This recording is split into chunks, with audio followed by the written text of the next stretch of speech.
बीबी दे हाल recording ते पुजी वया हां पुजी वियासीं हाँ पो छा महसूस करे नी मोटरसाइकिल ते हवा ते वेही करे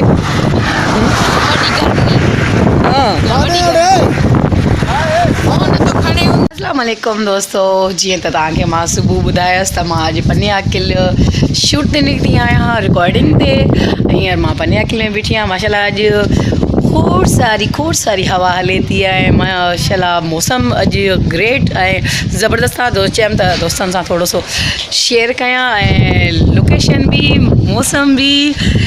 त दोस्तों अॼु असां हिन लोकेशन ते आहियूं पाण ज़बरदस्त लोकेशन आहे हिते अल्हम्दुलिल्लाह ज़बरदस्त लोकेशन आहे ऐं पाण रिकॉर्डिंग ते आहियां मुंहिंजी नंढड़ी नूर बि मूंसां गॾु आहे रिकॉर्डिंग ते ऐं ही सुठो माशाल्लाह सुठो पार्क ठहियलु आहे हिते तोता बि आहिनि काफ़ी ॾियारी में तोता रंग बिरंगी जेके हूंदा आहिनि ऑस्ट्रेलिया जा तोता जिन्हनि खे चइबो आहे उहे ऐं जीअं त तमामु ज़बरदस्त लोकेशन आहे हिते अल्हम्दुलिल्लाह पार्क जंहिं बि दोस्त जो आहे माशाल्लाह ज़बरदस्त ठहियलु आहे ऐं अलाह साईं उन्हनि खे नसीब कंदो दोस्तो मां चाहींदी आहियां की पंहिंजे दोस्तनि सां घणियूं शयूं शेयर कयां जीअं त ही पीलो गुलाब इनमें तो खुशबू भी ना है दोस्तों पीले गुलाब में रेड गुलाब तव्हां सां शेयर कयां रेड गुलाब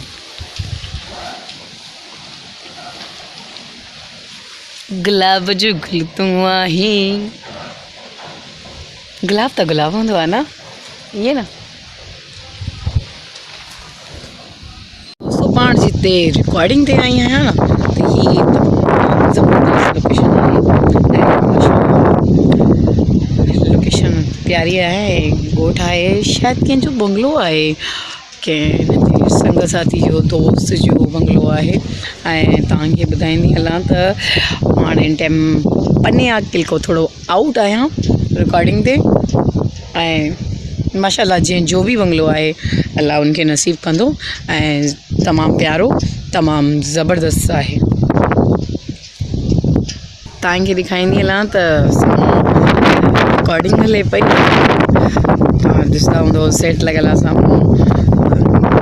सॉन्ग कंदा ऐं मुंहिंजी नंढड़ी नूर बलोच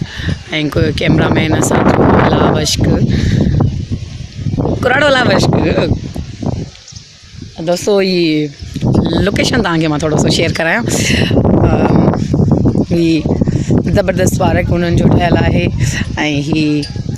झूला आहिनि ऐं आउं झूलंदे वेही तव्हांखे झूला खाईंदसि जीअं त दोस्तो तव्हांखे चयसि त मां झूला खाईंदसि ऐं माशाल्लाह हीअ ज़बरदस्त लोकेशन आहे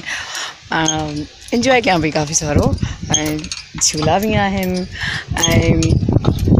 गुज़ारी बि आहे माना वणकारी सावक वनियूं ॿारो ऐं ज़बरदस्त ॻोठ आहे ॾाढो तमामु ऐं अलाह तव्हांखे हयाती ॾे ऐं अॻिते तव्हांखे मां रिकॉर्डिंग बि ॾेखारियां थी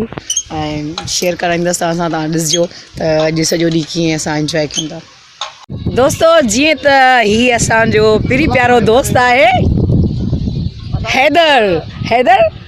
असांजो चैनल आहे न सानिया बलोच टू हैदर ठीकु आहे त ही बि तुंहिंजो नाले भाई आहे हैदर ऐं काफ़ी टाइम पहिरियों हिननि सां गॾु मां कमु कंदी हुअसि ऐं माशाल्लाह अल्हम्दुलिल्लाह ज़बरदस्त माण्हू आहे अलाह हिन खे हयाती ॾे ऐं ग्रेट माण्हू आहे कंहिंजे विच में न ईंदो आहे न ॻाल्हाईंदो आहे माना ईअं ई वेठो हूंदो आहे जीअं ॾिसंदो बसि इहो वेठो आहे त वेठो आहे ॿियो ही मुंहिंजा पहिरीं प्यारा दोस्त मोहम्मद अली नड़ न बाबा ओके कीअं तूं मुंहिंजे यूट्यूब जे लाइ त ॻाल्हाए यार मां यूट्यूब खोलियो आहे हेतिरे टाइम खां पोइ महिनत कयां थी अल्लाह साईं यूट्यूब ते कामयाबु कंदो हर माण्हू तव्हांखे सपोर्ट कंदो आमीन इंशाल्लाह असां बि तव्हांखे सपोर्ट कंदासीं पर चैनल जो नालो ॿुधायो सानिया बलोच हा मुंहिंजो चैनल आहे सानिया बलोच चैनल खे लाइक कयां शेयर कयां थो तव्हां दोस्त बि कयो महिरबानी हा ऐं काफ़ी टाइम खां बाद पाण हिते गॾु कमु कयूं पिया तव्हांखे कीअं लॻे थो ज़बरदस्त ईअं न ऐं असांजे मामे सां चिराग सां गॾु भले चिराग हुजे मूं ॾियणो पवंदो आहे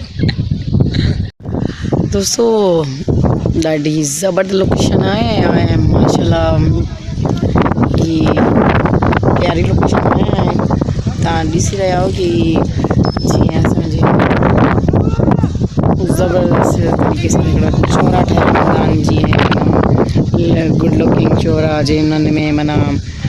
सिंधी कल्चर जे हिसाब सां ऐं अलहमदिल्ला ज़बरदस्त ॾाढो सुठो लॻे थो मूंखे हिते आई आहियां मां इंजॉय कयां पई